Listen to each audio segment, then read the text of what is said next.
Right, good afternoon, everyone. I might just give it another couple of minutes because we are, 2 p.m. UK time. I believe it's 3 p.m. your time on the button. So we'll give another couple of minutes for participants to join if they wish. And so we will start the webinar in just a couple of minutes' time.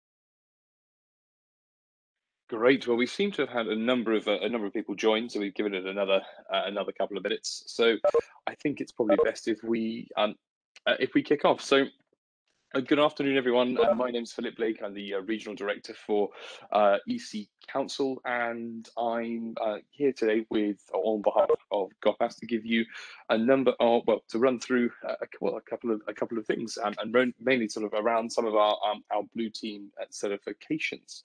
Most notably, our Certified Network Defender certification. So just a quick agenda for you. So I'm going to take about sort of 30 to 45 minutes to run through a couple of things. So I'm going to give you a brief introduction to EC Council, who we are, what we do. I'm going to go through some of the threat landscape. So I'm sure a number of you are aware of a lot of the cyber attacks which have been going on. So we'll just sort of do a little bit of analysis of some of those, and obviously why some of the certainly some of the blue team certification side of things. This is the first webinar in a three-part series where we're running through our full vulnerability assessment and penetration testing track, which incorporates our Certified Network Defender, our Certified Ethical Hacker, and our Certified Penetration Tester certification as well. So we'll then sort of go to have a look at a bit of a blue team's case study, why it's important, and we'll take a look at the Certified Network Defender, what the new version, which we released in September, has had incorporated into it, and then look at some of the industry comparisons as well. I do have a lab running in the background. Hopefully, it doesn't time out by the time we get there, but we will try to go through these slides as quickly as we and as succinctly as we possibly can. Just a little bit about EC Council. So globally, EC Council is one of the largest cybersecurity training and certification bodies. We operate, we've trained over 230,000 cybersecurity professionals across a number of fields: ethical hacking, forensics, network defense, pen testing, and ultimately in terms of cybersecurity, we'd like to think we know what we're talking about certainly when it comes to lots of trainings, working with training centres, academic institutions, governments around the world, essentially to help fill the void of cybersecurity professionals that we currently have out there.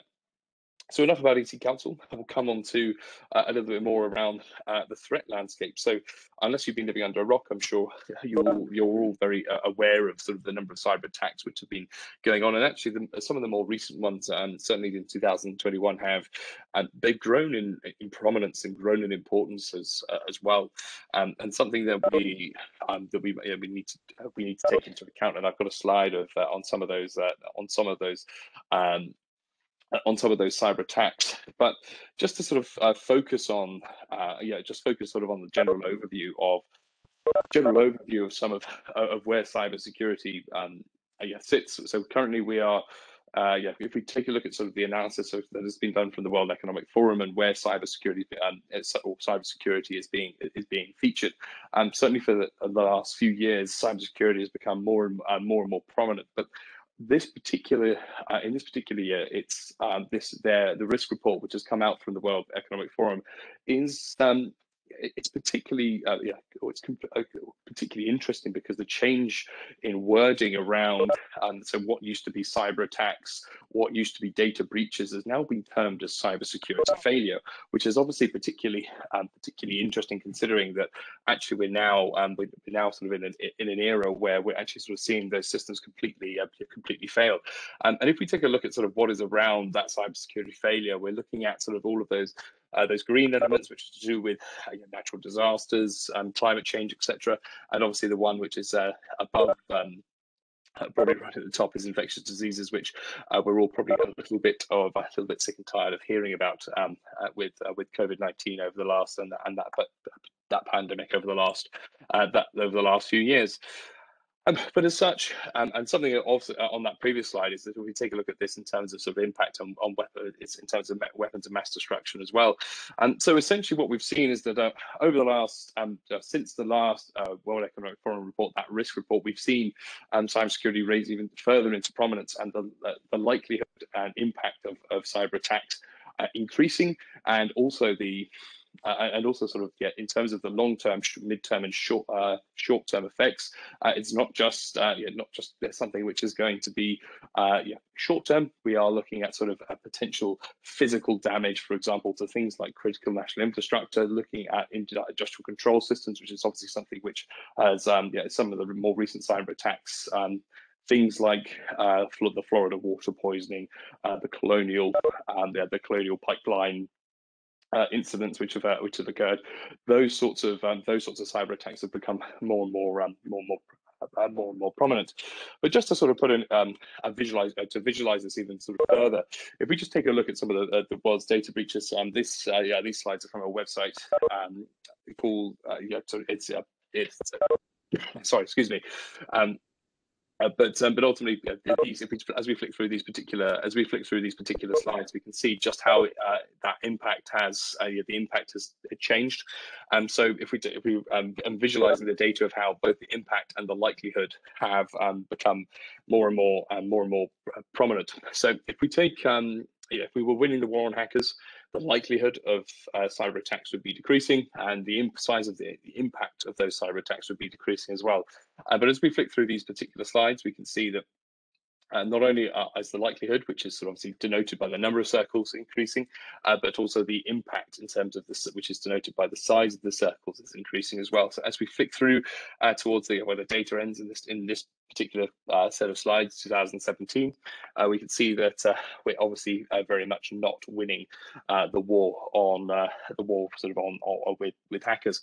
So just to come on to a couple of examples of that, and just to sort of build on that threat landscape. So I'm sure a number of you have recognized these. We have the Colonial Pipeline, Florida water poisoning, Garmin, HSE, a number of others which you've noticed, but I'll focus mainly on these four. Garmin, because that's one that sort of personally affected me, HSE and Colonial Pipeline, because I think that it poses quite an interesting moral dilemma, and between the two of them, or comparable, we can draw comparisons between those two, and also the Florida water poisoning as well. But the first that I always like to sort of reference is Garmin. So I was utilizing Garmin's Connect service around this time last year. They sort of suffered a ransomware attack, and ultimately they lost their Garmin Connect client-facing service for about 2.5 weeks. I was trying to post a cycle at the time. I think the service that Garmin provided me, and they ultimately lost my business, and I ended up going to one of their competitors. But in terms of sorry, excuse me, in terms of their other customers. So for those of you who are unaware, Garmin, they provide geolocation services for large ships, planes, and obviously sort of the service that they were providing me at the time. So in terms of that loss of customer confidence, all these sorts of impacts which can come from these particular cyber attacks, and obviously the payment which they ended up having to make to those in this particular attack of $10 million to pay that ransom was particularly large as well. Sorry, excuse me for skipping the slides. But to the two examples of the Colonial, or those recent examples of the Colonial Pipeline and HSE. So with the Colonial Pipeline, again, it's sort of a very when you go after the US oil supply, that is obviously something which gained national and international news, which it did. I think that was sort of beamed to the four corners of the world. But ultimately, what transpired from that particular ransomware attack is that $4.4 million. That $4.4 million ransom was paid within about 24 hours, which there are various reports out there that are saying that so they weren't going to pay, but the decision was made to pay that so that they could start, so they can try and decrypt what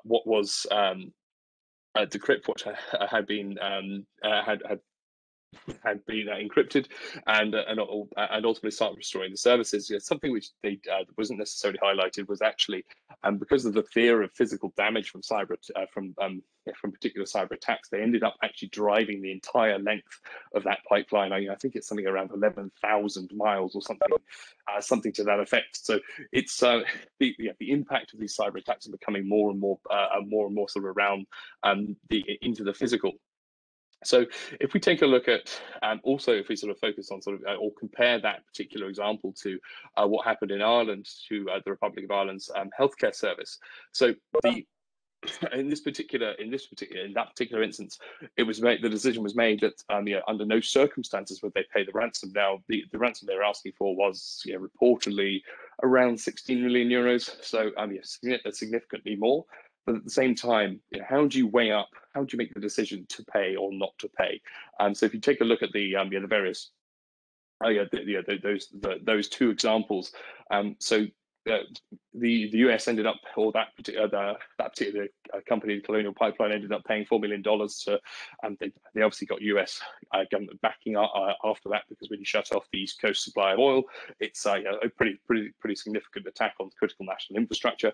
But then, so they paid that ransom to try and get to ensure that they try and get things back up. Now, that's for oil. Now compare that to the Irish healthcare system. Now, there were sort of cancer appointments which were cancelled. There were outpatient services which were cancelled. So how do you put a price on an individual's health? Now, if I were a friend or a relative of someone who was being whose treatment got cancelled, I'd be really angry. And so how do you sort of justify one in one of those instances paying and the other not, which is quite interesting. And then the final one, simply because it wasn't to do with financial gain, it wasn't hackers trying to gain any sort of financial benefits. That Florida water poisoning, where they managed to increase the levels of the levels of sodium hydroxide in the water to quite dangerous levels. It would have made a lot of people seriously sick if they had. Interestingly, that's only that particular treatment facility is only a few miles away from our office in Florida. But ultimately, there was no financial gain there. It was just simply a malicious attack.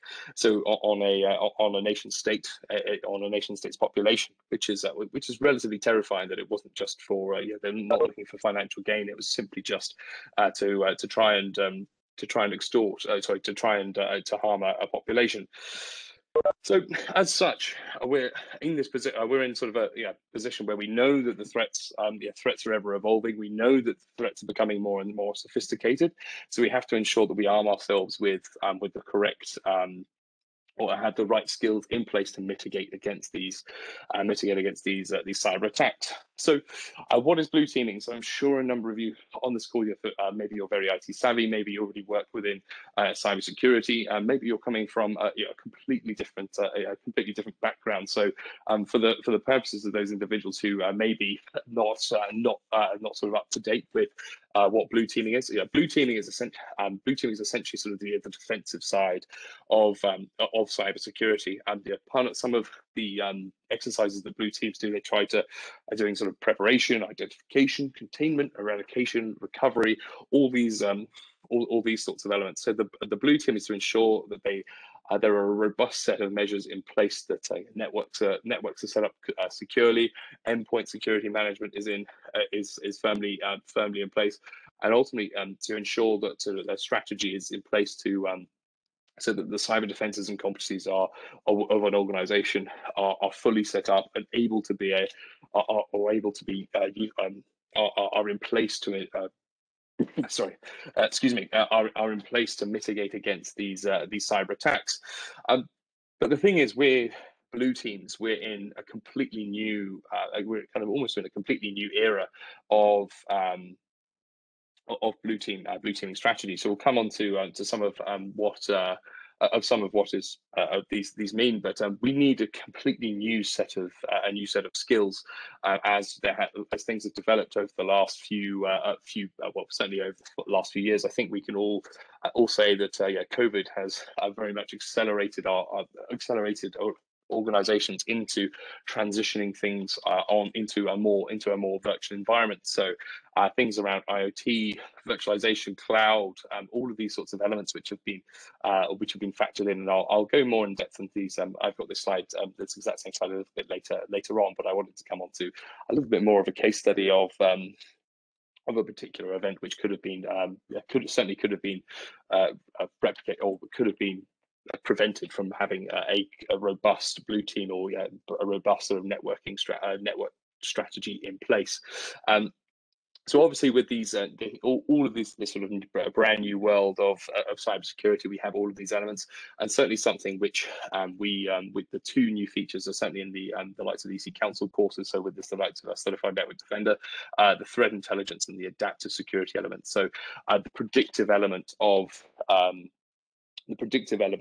the course, so that as threats evolve, as we find out, as there more intelligence is gathered, we can adapt.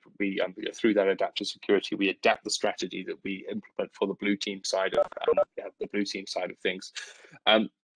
So yes, this is so we'll come on to. So I know that maybe there's a few of you who are looking more towards sort of the offensive side of things, looking for the ethical hacking and penetration testing, but we'll come on to those a little bit. So we'll come into those in sort of in later webinars. So just to come on to just to come on to a little bit of a case study. So yes, I'm sure a number of you have heard of the Target breach, which happened a few years ago. I think it's 6 or 7 years ago now.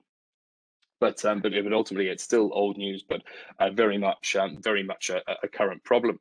So it was a particularly sophisticated attack in terms of how they managed to get into the particular system. So again, it was they ended up gaining access through a third party, which a third party of the that were supplying services to Target themselves. So ultimately, so this process of fish, login, implant, harvest, and so stealing all of the I believe it's 60 million data. So over 70 million records were stolen, and I think to the tune of hundreds of millions of dollars, which we'll come on to on the next slide. But if we think about sort of the various phases of hacking, what that you're looking through, so reconnaissance scanning, gaining access, maintaining access, and then covering your tracks. So obviously, sort of once they've you can see that they've attained access and managed to sort of delve further into target systems through through various means. But the consequences of that particular attack were far-reaching, and obviously we've mentioned the loss of with the loss of data, the cost to the cost to sort of various credit unions and things like that, and ultimately we see that the CEO ended up resigning from that for that particular data breach. But while we know that this was a multi-stage attack, and from phishing to the access to enumeration to injecting malware for the exfiltration of that data, it was sort of a simple network configuration that led to this sort of massive scale, to this massive scale a POS system attack, and it all originated in the environment primarily managed and operated by the network administration team. So we have to ensure that that first line of defense, and we'll come on to that a little bit later, is in place, and is ensuring that there is strategy is in place to make sure that organizations are certainly at that first line of defense are as secure as they possibly can be. And despite many security protective measures being in place, it was sort of that network configuration that gave access to the attacker after they're logging into the HVAC system, which they sort of gained access through. So ultimately, this kind of puts a sort of a case for the certified network defender. So. And we call it that first line of defense. So we want to ensure that there are as many eyes as possible on the network traffic. So IT managers, network administrators, anyone who has access to the internet. Anyone who has access to the network, who is able to who has visibility of network traffic, should be skilled or have the ability to be able to identify malicious potential cyber attacks as they are ongoing, things like the network traffic analysis, etc., which are some of the modules and some of the practical elements that we have built into the course. So in terms of so although Target couldn't control those third-party vendors, it could have been there were ways of preventing preventing that particular cyber attack. So yes, CND, this is the one that we're going to focus on, but we'll come on to the other two courses in due course of the, I think we've got over the next couple of weeks. So the case for the certified network defender, I want to tell you a little bit about the story of how we came up with the certified network defender. So the Department of Defense of the US came to us and said, look, we love the certified ethical hacker course. For those of you who don't know, the certified ethical hacker is kind of what we're famous for. It's our flagship course that was built sort of back in 2000 and built back in 2003. And so the Department of Defense came to us and said, look, we love the certified ethical hacker course. Can we have that, but from a defensive perspective? So they didn't feel that there was a hands-on network defense course out there that they could utilize. And I know there's some of you who, maybe some of you on here have Sec Plus, and Sec Plus is a great course, but essentially, Sec Plus is almost sort of an encyclopedic knowledge of what is a firewall, what is an intrusion detection system, etc., etc. What we built for the military was to sort of it was a functional course with lots of labs so that you could actually get hands-on into building and setting up those particular, actually configuring those firewalls and intrusion detection systems, etc., etc. So that is how the Certified Network Defender course was born. We had a conversation with the US military, and we came up with essentially a defensive CEH, which is sort of for all intents and purposes what we came up, how the Certified Network Defender course was born. Now, when we coming up with this, and I want to sort of flick through some of these slides as I am conscious of the time, and I did say sort of 30 to 45 minutes so that we can have a couple of bit of time for questions. But yes, we built it with the military in mind. We want the 4 prongs that we wanted to sort of factor in, and certainly, especially the updates from the previous course were so obviously. Protect, detect, respond, and predict. I personally think the predict element should come in front of the protect, detect, respond. And the idea is that we sort of build these elements into several layers of defense, so that there is as much as possible in the way between your data and the attackers of who are looking to who are ultimately what they're looking for. The data is your data is their holy grail. Now, just to flesh out some of these elements, which I know we sort of flicked onto these new world skills that we find, especially sort of since we transitioned to everything being online. So likes of IoT devices. So IoT devices are not primarily designed with security in mind. It leaves serious vulnerabilities while configuring IoT devices into a network.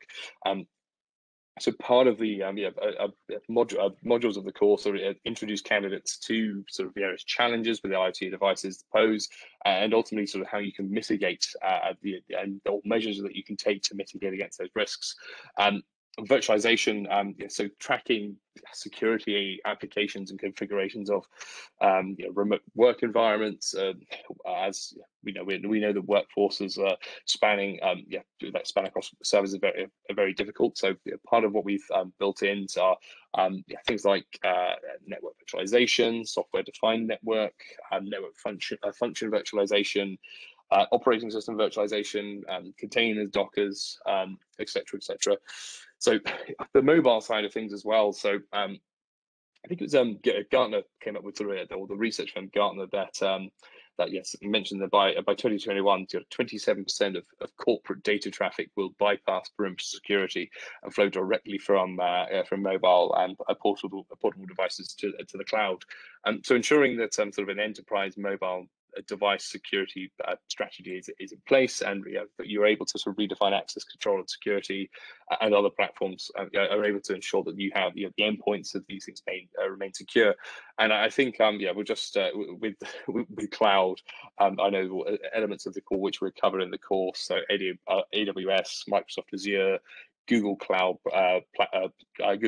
platform. All of these elements, all of these are incorporated into the course, so that ultimately it gives you sort of a robust overview of those. But I've already mentioned about sort of the threat intelligence or the predict element. So if we can sort of ensure that there is a cyclical approach to security, so we're constantly upgrading that particular strategy, so that ultimately so that we can maintain that we are as secure as we possibly can be. So, and this is what it boils down to. We want to ensure that there is a defense in depth. Now that cyber attack on the Irish healthcare system that I mentioned, HSE, one of the a wonderful lady called Donna O'Shea went on to the Irish News and said, actually, what was in place for that particular for HSE was it was had a strong outside but a soft and gooey center. So once that they managed to sort of breach the perimeter defenses, the firewalls, there was nothing in between to stop them from encrypting the data and sort of having that and sort of launching that ransomware attack on HSE, which they obviously with all those appointments, the human cost is vast. But ultimately, we're looking to apply this defense in depth approach, whereby that there are multiple layers that attackers have to get through, and the more layers that you put in place between those attackers and your data, the better positioned you're going to be to get to mitigate against these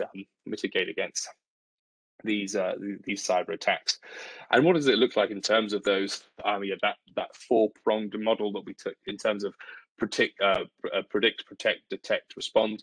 So from a protection perspective, obviously we're trying to ensure that we can set things up as securely as we possibly can. We've covered off sort of the mobile IoT cloud virtualization elements. Detection, so as and when there is malicious traffic coming across your network, you can utilize the right tools, you have the right personnel in place to be able to sort of mitigate against those risks, or to be able to identify those risks.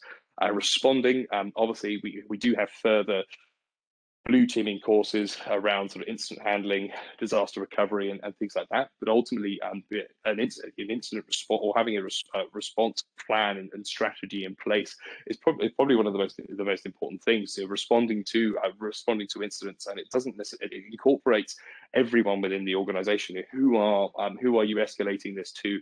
Are you escalating it to the cybersecurity team? Because out of an IT team of 100, the cybersecurity team is probably a very small percentage of that. They don't necessarily. That's why we need to ensure that IT admins, network admins, IT managers, etc., have the ability to identify potential cyber attacks as they are ongoing with that detection method. Now, incident response could even incorporate things like marketing. Who's discussing, who's picking up the phone to the press when they're calling, and if we wrap that all up into the prediction element, so as we sort of get more threat intelligence, as we understand what threats are sort of ever emerging, we can sort of build into the response plan. So it's that four-pronged approach can be broken down into reactive, proactive, and retrospective and preventative measures. So obviously with the preventive approach, what we're trying to apply is with the right configuration methodologies to ensure that we have that defensive depth. The reactive approach obviously covers it covers in terms of sort of all the various monitoring activities and detection that is necessary. The retrospective approach, so as and when you are looking to put the fires out, that there is a plan in place. Not only is it just sort of factoring in sort of the IT team, that ensuring that whoever needs to be sort of incorporated into that plan is, and then obviously naturally sort of the disaster recovery side of things, and then sort of the proactive approach. So that's sort of with that, as we learn, gather more intelligence, as we learn from sort of mistakes, as we learn from sort of the various threats, albeit not necessarily just the mistakes internally within an organization, but also those of others, that we can sort of apply that and adapt and update the strategy as necessary. So ensuring that first line of defense in place with network administrators, so that they are able to ensure that they can set up the network securely. That is, I think, that is the a highly important part, so that it's not just left up to the security team. So I'm now going to just come on to sort of a switch from the PowerPoint to a. Oh, goodness, if this will let me. Oh, hang on a second. Just bear with me. And I just want to show you a. I just want to show you so I'll just quickly run through some of the labs for you. So in terms of, I'll just show you one lab which I've sort of fired up in the background. Hopefully it's still running. Yeah. So this is so the idea behind this. So there's two reasons for this. I just want to show you that there is the practical hands-on element of the course, and I also want to show you that I also want to sort of just show you a little bit of the a little bit of how the platform looks. So you can see here that we're essentially what you have. You always have, for all of the labs, you have a set of a set of instructions. This is sort of the network logs, monitoring and analysis. So we're just you can see this is sort of module 15 of this of the Certified Network Defender course. And so if we flick through. As you can see, you've got the instructions, you've got the resources. I'm not going to do this. This is essentially sort of a configuration exercise in this particular in these particular labs. But so that's exercise 1. So obviously the configuring, viewing, analyzing windows, analyzing the logs. Using sort of various other tools, using Splunk, and then identifying suspicious activities using log monitoring analysis. So there's various activities in these. Also, that in this particular module, there's 4 exercises that you can run through. We have sort of over 90 labs in the Certified Network Defender course. So you can run through these, but ultimately you can toggle between the resources. Obviously, we've got the defender machines, we've got the attacker machines. So ultimately, your sort of the idea is that you're sort of getting a practical hands-on capability through both parts of the through both the attacking sort of perspective as well as the defensive side of things as well. But yes, all of these, that there is a hands-on approach to all of the modules. So that once you've gone through. Once you go through, sort of, you've been armed with the necessary theoretical knowledge. You do get the ability to go through the sort of the practical element as well. So you click through the tasks. You don't even need to use the instructions. You can just sort of flick through the. You can just once you've mastered the lab, you can run through it yourself and the various scenarios elements that you have. But just to flick back to the slides, that's just a quick look at the labs. As I mentioned, all of our programs are hands-on, so we do like to ensure that there is that practical hands-on element, so that so you can get the skills and abilities as well. So not only are you getting the knowledge from the theoretical side of things, but you're also getting the skills and abilities from that practical hands-on element. So sorry, let me just get back to the PowerPoint. There we go. So just to look at sort of some of the network defense coverage of how it measures up. So you can see that there's again the new version 2, and we used to have 14 modules in it. We now have a completely overhauled version of 20 modules, fully updated for all of those. Obviously, with the sort of the rise of IoT, cloud, sort of enterprise mobile networks, these sorts of this sort of things. So ensuring that sort of the right configurations are in place, and that's that 4th element that we talk about, the prediction element. So ensuring that threat intelligence and the element around sort of threat assessment and attack surface analysis is in place as well. And how does it sort of stack up to various sort of industry competitors that are out there? So if you're I know a number of you may have Cisco or Microsoft certifications, with vendor certifications, you are naturally tied to their technology. The idea is that we are a vendor agnostic training provider and certification provider, so that ultimately you can take a look at or you can see how the various elements compare. The idea is that once maybe you've done your MCSE or your CCNAs, that you are looking for essentially sort of that strategic upgrade to the vendor neutral and how to implement and maintain secure systems and networks.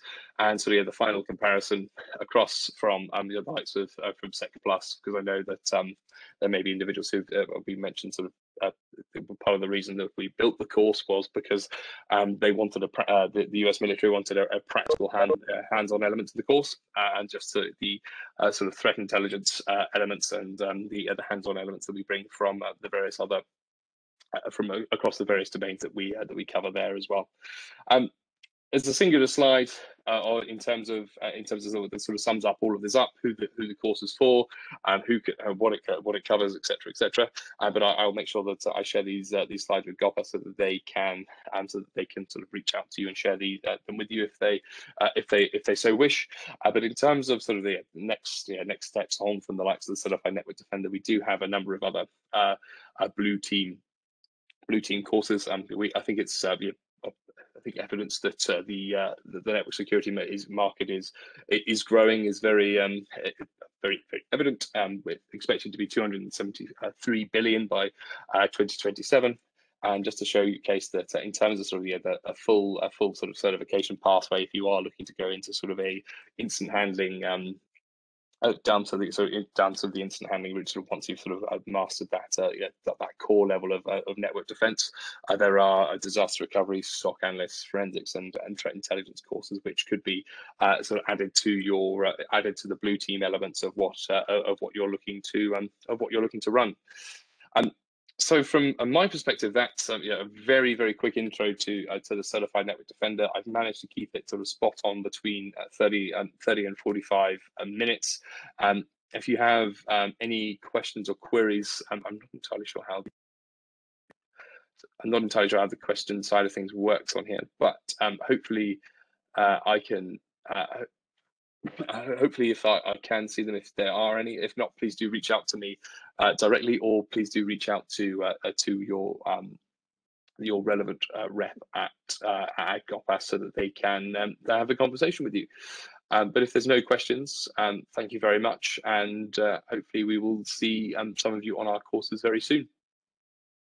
Excuse me, could I have a question? Yes, please ask. Yeah, David speaking. I would like to ask, as you are comparing it, the Defender certification to Sec Plus, would you say this Defender certificate is some kind of prerequisite to the ethical hacking certification? So it is. So we do see. I suppose it's more coming from sort of a blue teaming perspective. So they come from both sides of things. So depending on if you were looking to sit the certified ethical hacking course straight away, I'd probably have to understand what you had. But yes, we do see the Certified Network Defender as a bit of a prequel to our certified ethical hacker course. Yes. Okay. Thank you.